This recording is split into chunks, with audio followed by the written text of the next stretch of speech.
শ্রী শ্রী গুরাই নমঃ। অনেকেই প্রশ্ন করেন যে আচ্ছা, রত্নের বদলে যদি মূল ধারণ করি, বিভিন্ন গাছের শিকড় যেগুলো জ্যোতিষশাস্ত্রে বর্ণনা করা আছে, সেগুলো ধারণ করলে কি আহ সমান উপকার পাওয়া যায়? তো এখানে আমার সরাসরি উত্তর হলো, বিষয়টা যদি আপনার কর্মক্ষেত্রের জন্য হয়, বিষয়টা যদি আপনার পারিবারিক ক্ষেত্রের জন্য হয়, বা ব্যবসার জন্য হয়, বা অন্যান্য নানান ক্ষেত্র অনুযায়ী হয়, তাহলে কিন্তু মূল বা শিকড়ে কোনো কাজ করবে না। মূল বা শিকড় সবচেয়ে ভালো কাজ করে এবং সেই কারণেই ধারণ করা উচিত। সেটা হলো শুধু বিভিন্ন রোগের জন্য, বিভিন্ন রোগ থেকে মুক্তি পেতে শিকড়ের ভূমিকা বা মূলের ভূমিকা অপরিসীম, অতুলনীয় এক্ষেত্রে। কিন্তু কিছু বিধেয় আছে, সেগুলোকে আপনাকে মেনে চলতে হবে। প্রথম কথা হলো, এই যে মূলগুলো ধারণ করতে হবে, এটা কিন্তু আপনি 6 মাস অন্তর পাল্টাবেন, বা আপনার নিজের ইচ্ছে মতো পাল্টাবেন, বা 4 মাসে অন্তর পাল্টাবেন না, এরকম করা যায় না।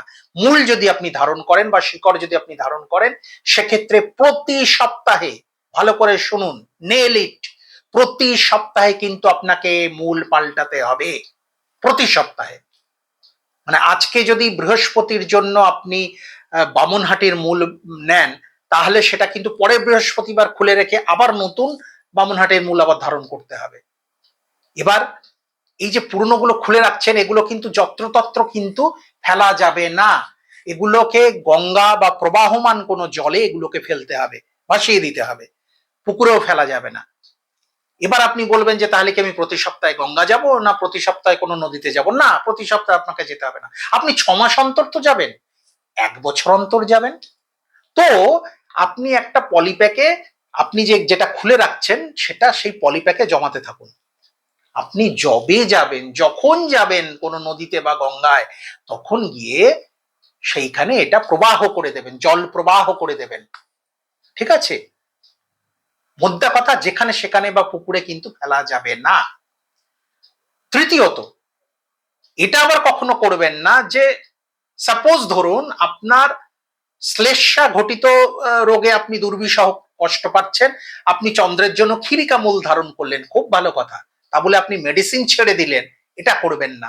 মূল জেনে রাখবেন, সবসময় মূল বা শিকড় কিন্তু সহায়ক হিসেবে সহায়তা করে, সহায়ক হিসেবে সহায়তা করে। মেডিসিন আপনাকে নিতেই হবে, ডাক্তারের কাছে আপনাকে যেতেই হবে, এটা আপনাকে হেল্প করবে। এর যে রসটা না, যেটা আমাদের বডি কনসিভ করে, এই যে রসটা, ঠিক আছে, সেইটাকে কিন্তু অ্যাবজর্ব করে যে আমাদের বডি, এই যে রসটাকে, এই রসটা আমাদের শরীরে ছড়িয়ে দেয়, সেটা কিন্তু আমাদের উপকার হয়। সেই গ্রহের কুপ্রভাবে আমাদের যে রোগ হয়েছে, সেই রোগ থেকে অনেকাংশে আমরা কিন্তু রেহাই পাই বা স্বস্তি পাই। এবারে আসি যে কোন গ্রহের কুপ্রভাবের জন্য কি মূল ধারণ করতে হবে। প্রথমে আগে সেই লিস্টটা বলি। রবির জন্য বিল্বমূল, রবির জন্য বিল্বমূল ধারণ করতে হবে আপনাকে। চন্দ্রের জন্য ক্ষীরিকামূল, চন্দ্রের জন্য ক্ষীরিকামূল। মঙ্গলের জন্য অনন্তমূল, মঙ্গলের জন্য অনন্তমূল। বুধের জন্য বৃদ্ধ দ্বারকের মূল, বুধের জন্য বৃদ্ধ দ্বারকের মূল। বৃহস্পতির জন্য বামনহাটির মূল, বৃহস্পতির জন্য বামনহাটির মূল।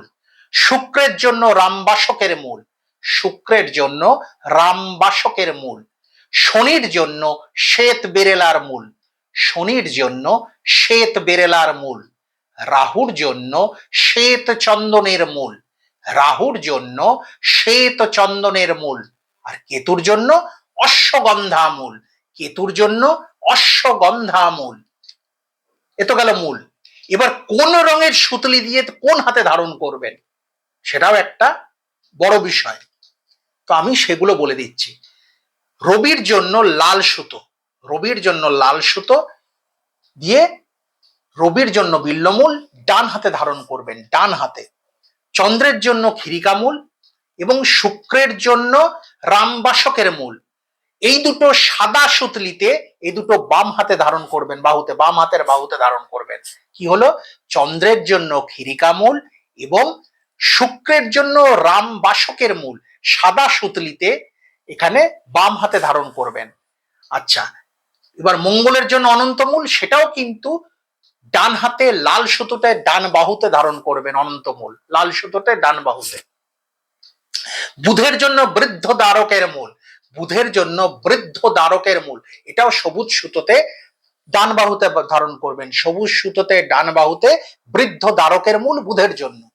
বৃহস্পতির জন্য বামনহাটির মূল, বৃহস্পতির জন্য বামনহাটির মূল, এটাও ডান বাহুতে হলুদ সুতলি দিয়ে ধারণ করবেন, ডান বাহুতে হলুদ সুতলি দিয়ে বামনহাটির মূল বৃহস্পতির জন্য ধারণ করবেন।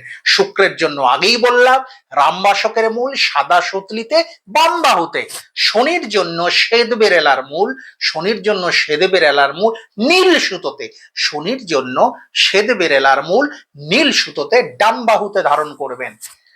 রাহুর জন্য শ্বেত চন্দনের মূল, রাহুর জন্য শ্বেত চন্দনের মূল কালো সুতোতে ডান বাহুতে ধারণ করবেন।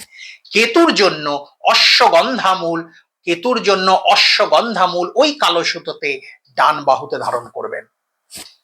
আশা করি বোঝাতে পারলাম কিভাবে এগুলো ধারণ করবেন। আর হ্যাঁ, আর একটা কথা, মোটামুটি সবার জন্যই 3 ইঞ্চি মূলটা কাটাবেন, 3 ইঞ্চি, ঠিক আছে?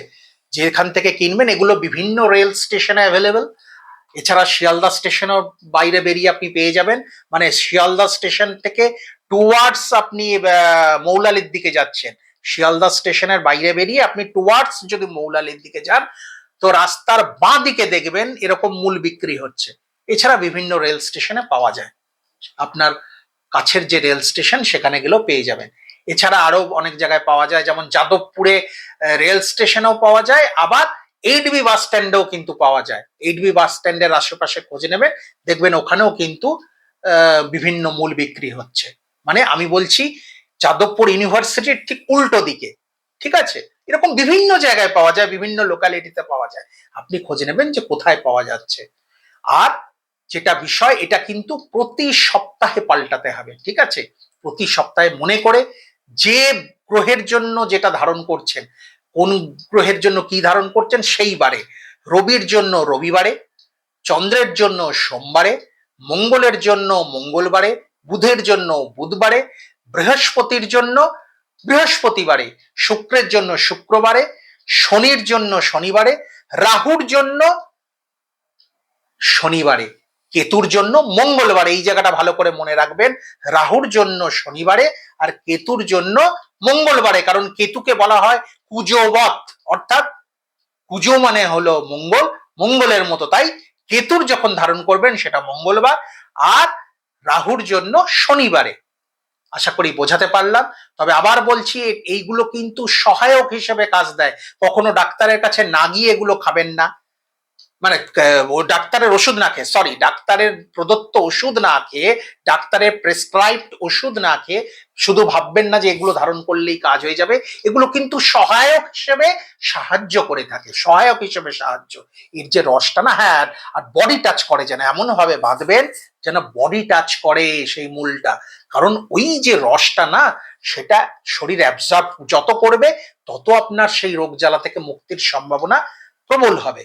তাই বডি টাচ করে বাঁধবেন কিন্তু, আর প্রতি সপ্তাহে চেঞ্জ করতে হবে, নতুন নিতে হবে প্রতি সপ্তাহে, এটা মনে করে। আর নিজে থেকে কিন্তু ধারণ করতে যাবেন না। আপনি বই খুলে বা নেট খুলে নেটে সার্চ করলেন যে কোন রোগের জন্য কোন গ্রহ, সেই গ্রহের মতো ধারণ করবেন না, সেটা করবেন না, তাতে কিন্তু হিতে বিপরীত হতে পারে। তাই কোনো জ্যোতিষীর শরণাপন্ন হবেন, জ্যোতিষীর কাছে থেকে জেনে নেবেন, পরিষ্কার বলবেন, স্যারেন্ডার করবেন যে আমার আর্থিক সঙ্গতি নেই, পর্যাপ্ত আর্থিক সঙ্গতি নেই, তাই আমি কোনো স্টোন নিতে পারছি না, আমার এই রোগ। এবার আপনি বলুন যে আমার কি, কোন গাছের মূল বা কোন গাছের শিকড় ধারণ করলে আমার কি উপকার হবে, জ্যোতিষীকে দিয়ে লিখিয়ে নেবেন, তারপরে সেই অনুযায়ী কিন্তু সেই মূলটা কিনে ধারণ করবেন। আশা করি আজকে বোঝাতে পারলাম। সবাই খুব খুব ভালো থাকুন, সুস্থ থাকুন, স্বস্থ থাকুন, সবাইকে সুস্থ রাখুন। গুরু কৃপাহি কেবলম।